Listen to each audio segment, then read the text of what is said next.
Semangat pagi, yuk ke TPS. Wow, kembali lagi bersama dengan saya Firna Lim selaku koordinator Fanta Fancom. Nah, kita berkolaborasi juga dengan Kipasan. Kipasan itu adalah relawan kemenangan Indonesia untuk Prabowo Subianto dan Gibran. Wow, agenda kali ini pastinya seru sekali. Kita berada di podcast Anti Golput. Dan kali ini kita kedatangan dua bintang tamu yang sangat cantik dan istimewa. Tepuk tangan dulu. Terasa sekali ramai di sini. Rupanya kita kedatangan siapakah? Pasti teman-teman semuanya sudah pada tahu. Tapi alangkah baiknya saya perkenalkan dulu dari sisi sebelah kanan saya. Ada siapakah? Halo, saya Lola Zarani Krisna, Putri Indonesia Pariwisata 2023. Oke, selanjutnya. Oke, halo sahabat. Perkenalkan aku Insyira, Top 15 Putri Indonesia 2023. Wow, perkenalkan saya Firna, saya bukan Putri Indonesia, tapi saya hanya host di sini. Oke. Besti, jadi kali ini kita memang sangat spesial sekali bisa mendatangkan narasumber yang sangat hebat. Sebetulnya biasanya saya yang memperkenalkan, tetapi karena mereka berdua dengan segudang prestasinya, saya biarkan mereka berbicara, lalu nanti akan ada video, jeda video seperti ini. Oke, lanjut aja ya. Kalau kita melihat sosial media sekarang kan kita mengenal orang sudah gampang ya, gak kayak dulu kan, mau kenalan susah banget, mau tahu profiling harus tanya teman, harus siapa. Tetapi dengan sekejap aku dikasih tahu sama Teh Teti, ini nanti yang akan mengisi ada Kak Lulu dan juga Kak Insyira. Langsung ku cari tat di sosial media lalu ketemu. Ternyata kalian berdua sangat aktif dan sangat smart sekali, tentunya sangat memberikan inspirasi sekali kepada bukan hanya perempuan tetapi kepada seluruh generasi muda di Indonesia. Nah, sangat menarik sekali, jadi boleh dong nanti di-spill sedikit sebelum kita masuk pada intinya. Apa saja sih aktivitas sehari-hari yang dijalankan oleh Kak Lulu dan juga Kak Syira? Mungkin langsung saja ya, biar kalian gak bosan, boleh dari Kak Lulu terlebih dahulu. Iya, jadi kalau keseharian Putri itu sebenarnya kita melakukan kegiatan-kegiatan seperti ada kegiatan keluar kota atau kegiatan-kegiatan bersama pemerintahan. Nah, kalau aku biasanya karena aku Putri Indonesia Pariwisata, di Indonesia itu di setiap daerahnya suka ada pemilihan putra-putri daerah gitu. Jadi terkadang aku diundang untuk menghadiri ke acara-acara tersebut. Jadi aku udah punya pengalaman nih Kak. Jadi tuh emang Putri Indonesia tuh keren ya, gara-gara Putri Indonesia aku bisa jalan-jalan. Wow. Jadi aku tuh udah jalan-jalan ke Sulawesi Utara, Sulawesi Selatan, terus ke Belitung Timur tempatnya syuting Laskar Pelangi. Wow, enak banget. Jadi aku senang banget sih bisa tergabung dalam platform yang sangat luar biasa ini, selain memberikan banyak sekali pelajaran juga pengalaman. Padahal usia aku masih 20 tahun, jadi di usia aku yang 20 tahun ini aku udah begitu mendapatkan banyak pengalaman yang luar biasa. Terlebih lagi, siapa sih yang ngira mahasiswi semester 4 kayak aku sekarang tapi bisa sering bertemu dengan orang-orang hebat di Indonesia, karena kita sering berkegiatan dengan pemerintah pusat seperti Kementerian Pariwisata, Kementerian Pemuda dan Olahraga. Pasti kita sering banget tuh ikut-ikut acara mereka. Wow, sangat luar biasa. Duh, tapi walaupun aku bukan Putri boleh dong diajak, karena aku juga sering ngajak Putri.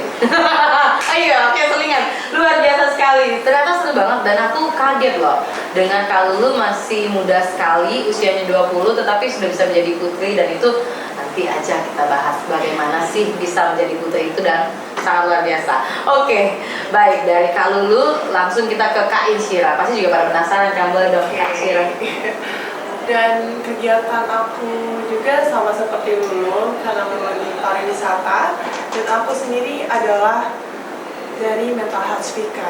Karena memang backgroundku sebelumnya adalah sarjana psikologi, dan aku juga memang sudah aktif sejak semester 3 ikut organisasi, mengajar, dan sering juga bersama Masyarakat Indonesia untuk mengadakan talk show mengenai mental health. Wow, sangat luar biasa, sangat menginspirasi kalau kita bicara tentang pariwisata, lalu mental health itu kan tidak jauh dari hobinya dan juga kebutuhan dari anak-anak muda. Nah Kak, sebelum masuk jauh ke isunya dari hobi-hobinya kakak ini dan juga apa saja keahlian kakak-kakak cantik ini, sebelumnya kan kita tahu nih saat ini kan kita sedang dalam masa eranya pesta demokrasi. Nah, tentu mayoritas paling banyak adalah usia-usia seperti usia aku yang milenial dan Gen Z seperti kakak-kakak cantik di sini. Dan di usia ini pasti sangat terasa sekali bedanya nih. Pemilu saat ini kita benar-benar sangat merasakan pestanya dibanding aku yang dulu aku sudah pernah nyoblos 3 kali.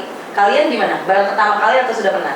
Aku baru pertama kali sih. Wow, tapi sudah pernah ya? Aku sudah Wah, pernah. seru banget nih. Kalau gitu kita akan bercerita langsung kepada Gen Z yang baru pertama kali akan ikut masa pencoblosan. Gimana tuh rasanya? Nah, kakak-kakak, aku anggap kan kalian sudah sangat smart ya, karena pengalamannya sudah banyak sekali walaupun masih muda. Bagaimana sih menurut pandangan kalian? Ini natural aja, nggak apa-apa. Menurut pandangan kalian pemilu itu sepenting apa sih? Mungkin boleh dari Kak Sira dulu. Oke, menurutku karena kita adalah generasi emas untuk nantinya dan kita juga lumayan banyak ya Gen Z saat ini, dan menurutku kita harus bisa menyuarakan dan berani menentukan pilihan karena as a Gen Z aku banyak melihat bahwa generasi sebelumnya itu memandang kita sebelah mata, apalagi kita perempuan muda, perempuan sendiri pun kayak masih dituntut untuk kayak kita kan nantinya akan menikah, jadi mother dan lain-lain. Tapi menurutku pribadi kita harus memiliki tujuan kita pribadi untuk kedepannya seperti apa, dan suara kita juga sangat penting untuk menentukan masa depan kita. Betul. Karena pemimpin itu yang akan bisa menjadi jembatan untuk kita kedepannya untuk melakukan kegiatan dan kolaborasi bersama. Wow, seru banget tuh ya kalau udah ngomongin kolaborasi. Nanti juga itu ada sesinya kalau kita bahas kolaborasi yang lebih penting.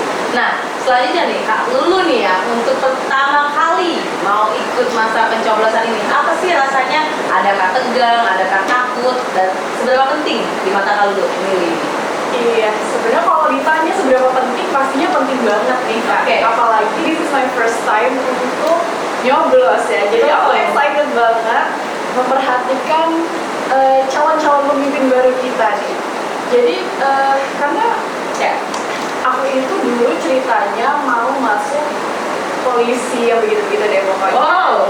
Nah, jadi aku tuh memang suka belajar banyak tentang hal-hal seperti ini karena pemilu kan udah dilakukan sejak lama kan. Ya. Jadi kita kayak belajar sejarahnya dan lain-lain hingga terjadinya pemilu itu seperti apa. Ternyata ya pemilu itu sangat penting, bagaimana semua rakyat Indonesia itu bisa menilai calon pemimpin barunya itu seperti apa dan memberikan pilihan yang bijak dan tepat untuk pemimpin barunya itu.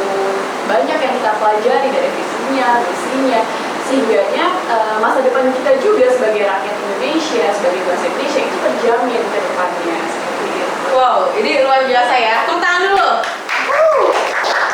Memang kalau dari pengalamanku, Gen Z kali ini maklumnya milenial dari ujung soalnya. Jadi bicara pengalaman dikit, ya nggak? Tepuk tangan lagi dong. Jadi kalau bicara tentang pengalamanku kali ini memang pesta demokrasinya sangat berbeda. Bahkan Gen Z sekarang itu sangat cerdas dan sangat smart sekali. Jadi anda kalau salah sedikit itu wah bisa dikritik. Jadi jangan pandang sebelah mata Gen Z dan milenial sekarang. Nah, kalau kita bicara tentang pemilu dan juga aku tadi mengintip sedikit nih di profilnya kalau kan banyak sekali ya, walaupun usia masih muda tapi udah suhu rupanya. Amin. Iya kan? Nah, aku mau tanya nih Kak, aku lihat Kakak tuh juga aktif terjun untuk memberikan edukasi ke anak-anak. Boleh dong Kak berbagi cerita dan pengalamannya ke kita semua? Ya, jadi sebenarnya memang aku tuh punya social activity gitu ya, kalau di Putri itu namanya advokasi. Jadi dari sebelum aku sekarang menjadi Putri Indonesia Pariwisata 2023, itu kan Putri Indonesia Lampung dulu tuh. Nah, dari Putri Indonesia Lampung aku memang udah berusaha memberikan aksi nyata untuk masyarakat Indonesia, dan itu aku bergerak di bidang literasi membaca khususnya untuk anak-anak. Sebenarnya adalah selain dulu itu, waktu itu Lampung itu menjadi salah satu provinsi dengan ranking 3 terbawah 3 untuk literasi, tapi ya, nah di situ aku merasa miris juga, dan aku kembali ke diri aku sendiri, oh ternyata aku juga tuh sebenarnya malas membaca gitu ya. Jadi aku sebenarnya memberikan contoh buruk tapi ingin memberikan dampak yang baik untuk masyarakat Indonesia, sehingganya oke, aku nggak suka membaca gitu, tapi jangan sampai generasi selanjutnya itu juga malas membaca seperti aku, seperti itu. Sehingga aku mempunyai sebuah misi, oke, aku mau bangsa selanjutnya, maksudnya generasi selanjutnya itu memiliki minat membaca yang tinggi. Karena apa? Membaca itu kita membuka jendela dunia, membuka wawasan seluas-luasnya di dunia ini gitu. Jadi jangan sampai anak-anak itu gak suka membaca. Nah, selain aku bersinggungan langsung dengan anak-anak, biasanya kan anak-anak didampingi nih orang tuanya gitu. Jadi pada suatu hari aku pernah di Lampung, di Kabupaten Pulau Bawang, aku melakukan advokasiku ini, melakukan misiku ini, berkolaborasi dengan dinas, berkolaborasi dengan desa dan tim-tim lainnya gitu. Dan di situ ada orang tua anak-anak juga. Selain aku mendistribusikan buku, aku juga memberikan edukasi nih kepada para orang tuanya bahwa buku itu memang sangat penting untuk di kehidupannya nanti gitu, dan memberikan rasa minat membaca kepada anak-anak itu sebenarnya nggak sulit gitu. Ya, banyak caranya, kayak misalnya oke, kamu boleh dapat permen, tapi kamu harus hafal ini dulu ya, misalkan nama-nama daerah, itu kan termasuk menambah wawasan kita gitu. Jadi nggak susah gitu. Terus ada yang nanya juga, kalau lewat HP bagaimana? Sebenarnya memberikan literasi lewat platform digital itu nggak salah, tapi sekarang itu kebanyakan orang tua memberikan literasi menggunakan platform digital, tapi kebablasan untuk anaknya. Oh iya. Benar kan? Jadi malah bukannya literasi yang dilihat, malah mungkin film-film anak-anak yang lain gitu yang kurang memberikan edukasi untuk anak-anak Indonesia seperti itu. Ya, betul sekali. Pengalaman saya, ya itu juga susah banget anak saya susah banget untuk berlepas dari YouTube dan lain-lain. Kan? Tapi asik juga loh. Ternyata semudah itu juga bisa mengajak anak-anak untuk membaca, dan memang sangat penting sekali untuk membaca. Nanti Kak, ini ada sesi khusus nih kayaknya nih dari saya, mau tahu nih pengalamannya dan apa sih yang bisa kita ajak untuk anak-anak kita membaca, karena itu generasi masa depan bangsa sangat penting tuh, karena memang sekarang indeks literasi sedang menurun karena adanya teknologi kan. Nah, itu akan menjadi tantangan tersendiri. Kak Lulu akan membantu kita semua.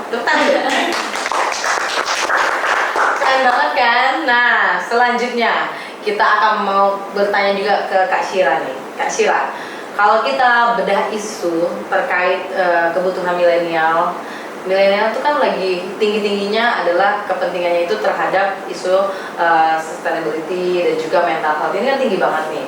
Dan juga kita ingin menyuarakan dong kepada paslon kita untuk juga peduli terhadap isu mental health, karena ini kan mengancam generasi masa depan bangsa. Nah, menurut Kak Sila, apa saja sih, kan Kak Sila udah aktif nih di bidang ini kan, sudah tentu tahu banget mental health itu karena apa, apakah ada dampak teknologi juga dan lain-lain. Nah, bagaimana Kak Sila bisa menjelaskan? Oke, mungkin banyak juga generasi milenial atau yang sebelumnya melihat kita as agensi itu terdampak sisi negatif dari internet mungkin ya. Karena kita terlalu terbiasa mendapatkan hal yang instan.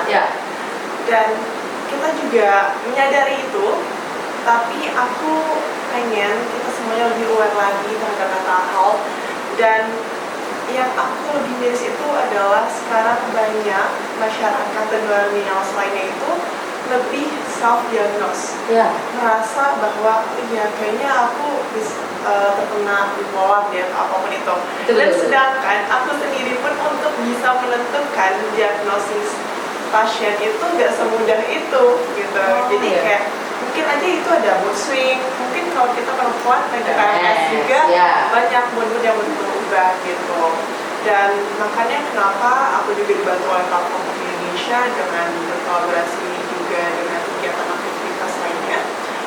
Dengan adanya talk show kayak gini, aku memberikan kontribusi nyata dan advokasiku juga sebelum bisa masuk di Putri Indonesia, yang memang kita itu harus keep in touch langsung dengan masyarakatnya. Seperti itu. Sangat luar biasa ya? Iya, dan kemarin juga waktu itu aku cerita sedikit ini bareng sama Platform Putri Indonesia.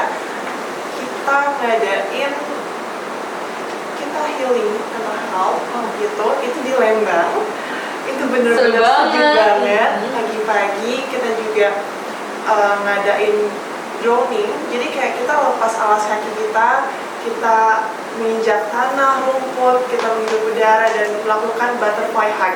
Namanya butterfly hug, dan itu kita menyampaikan hal-hal yang positif untuk diri kita sendiri, karena kalau kita mengikuti mood kita itu akan kalah. Jadi kita harus bisa kontrol, mengendalikan ya, harus bisa mengendalikan. Dan ada juga simbolis di Aceh itu namanya pintu Aceh. Dan kenapa kita simboliskan pintu Aceh? Itu diibaratkan sebagai manusia yang memiliki pintu gerbang sebagai filter diri. Kita akan membuka atau menyerap energi dari orang lain. Seperti itu. Wow, tepuk tangan dulu.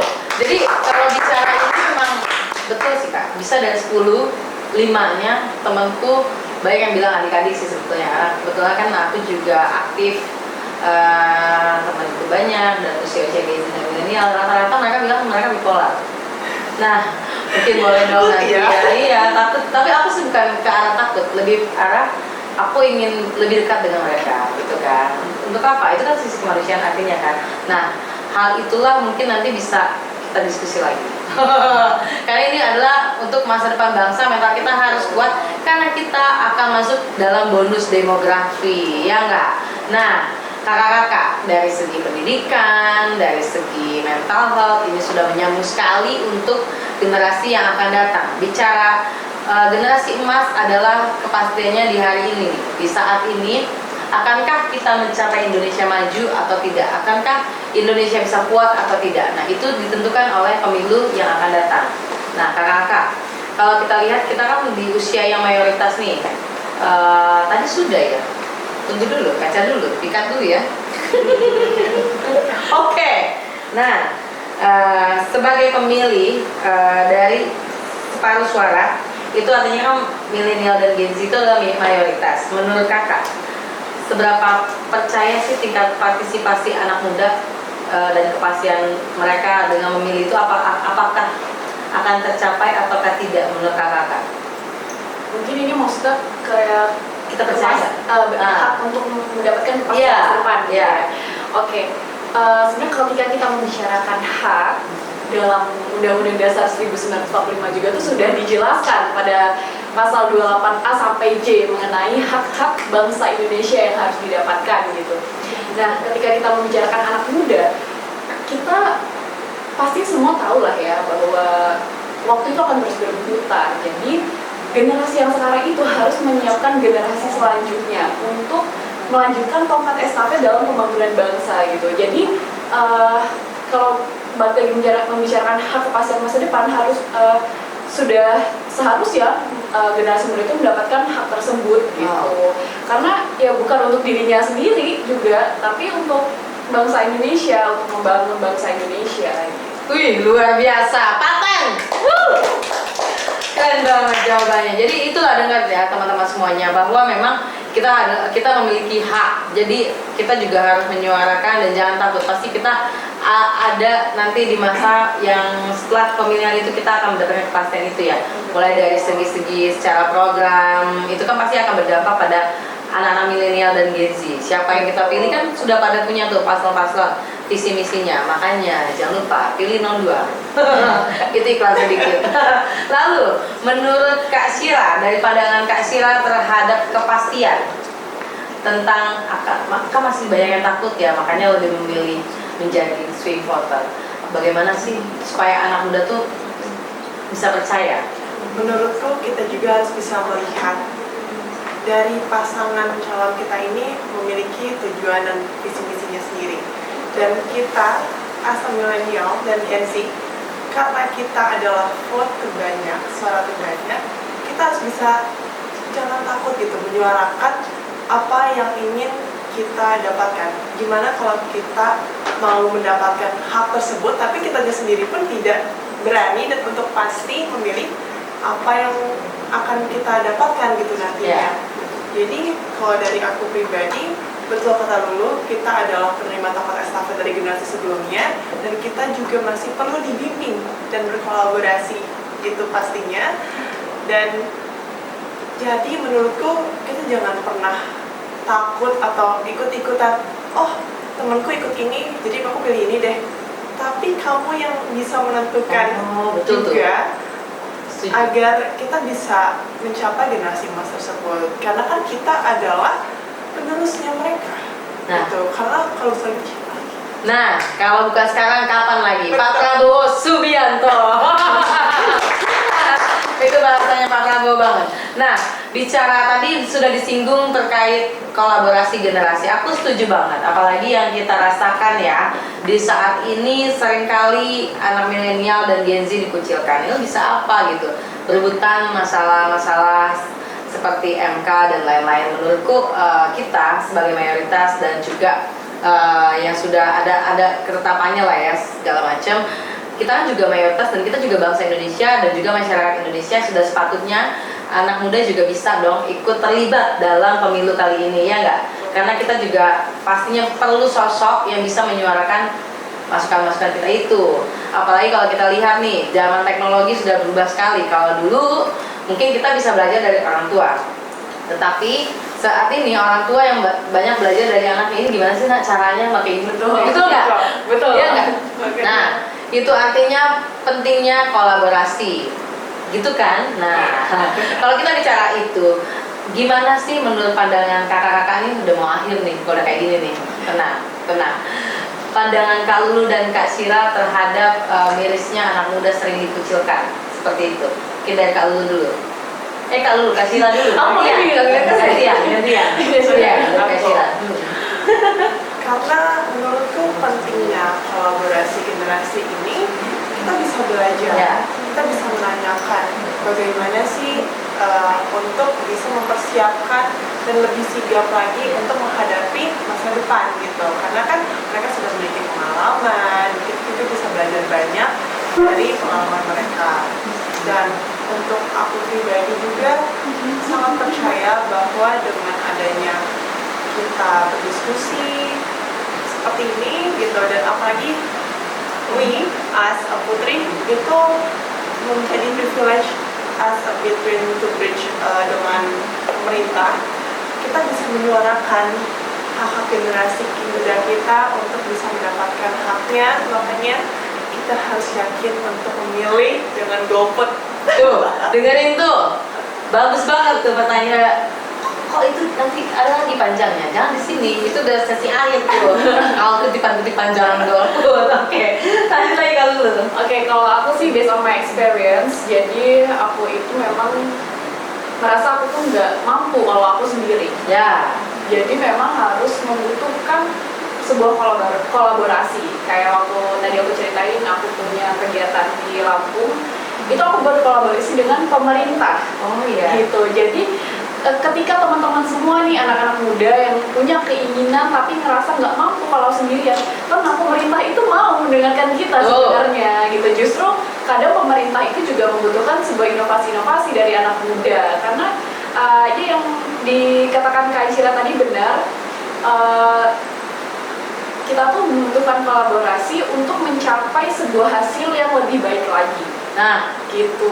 Kayak Cocok. kemarin waktu kegiatan aku itu sebenarnya karena aku mempunyai sebuah advokasi, akhirnya dinas perpustakaan ini mempunyai kegiatan juga seperti itu, kegiatan yang lebih jadi stimulasi ya Kak ya? Iya, kegiatan yang lebih berdampak lagi untuk masyarakat seperti itu. Dan kalau dilihat-lihat ya, visi misinya Mas Gibran ini juga sangat merangkul anak-anak muda gitu. Jadi bisa kemungkinan besar suara-suara anak muda, inovasi-inovasi barunya anak muda bisa lebih didengarkan, dan mungkin kita bisa satu meja baru mendiskusikannya gitu kan.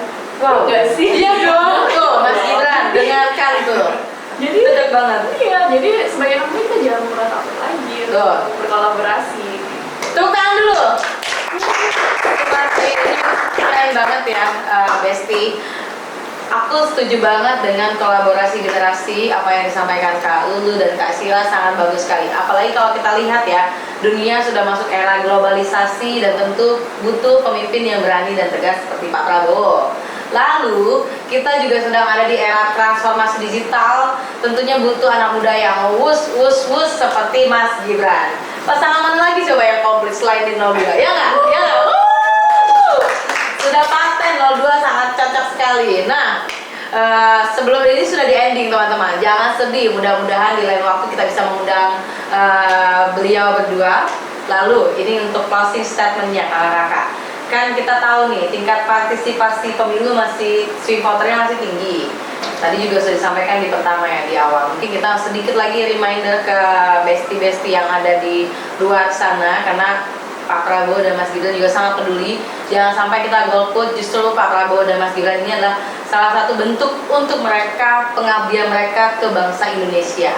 Gimana caranya supaya anak muda terbangun dan juga percaya terhadap ruang politik ini dan juga dukungannya dari anak muda supaya bisa terserap aspirasinya ke masyarakat. Closing statement dari Kak Lulu lagi. Oke, untuk teman-teman semua, untuk Gen Z and Gen Millennial, jangan pernah takut untuk memberikan kontribusi kalian, inovasi kalian, dan pokoknya karena ini kita lagi mau pesta demokrasi. Yes. Untuk bagi kalian semua yang udah bisa nyoblos, jangan sampai golput karena dengan kalian memilih calon presiden dan wakil presiden merupakan salah satu bentuk kalian mencintai negara ini, salah satu bentuk rasa kebangsaan kalian untuk negara ini. Jadi jangan sampai golput dan tentukan pilihan terbaik kalian. Yes, betul sekali. Luar biasa. Ini langsung nih 20 juta anak muda langsung nyoblos besok 02. Lanjut lagi Kak Sira. Oke, betul, dengan adanya kontribusi nyata ini adalah pengabdian kita kepada negeri. Yes. And we have stash already, invisible stash, biar kita tuh ingat kita dari mana, dan untuk Indonesia juga kita harus berkontribusi nyata dengan pilihan kita. Because be a voice for the voiceless. Dan juga kita harus bisa menyuarakan, jangan pernah takut untuk memilih karena kita adalah generasi emas Indonesia maju. Yeay.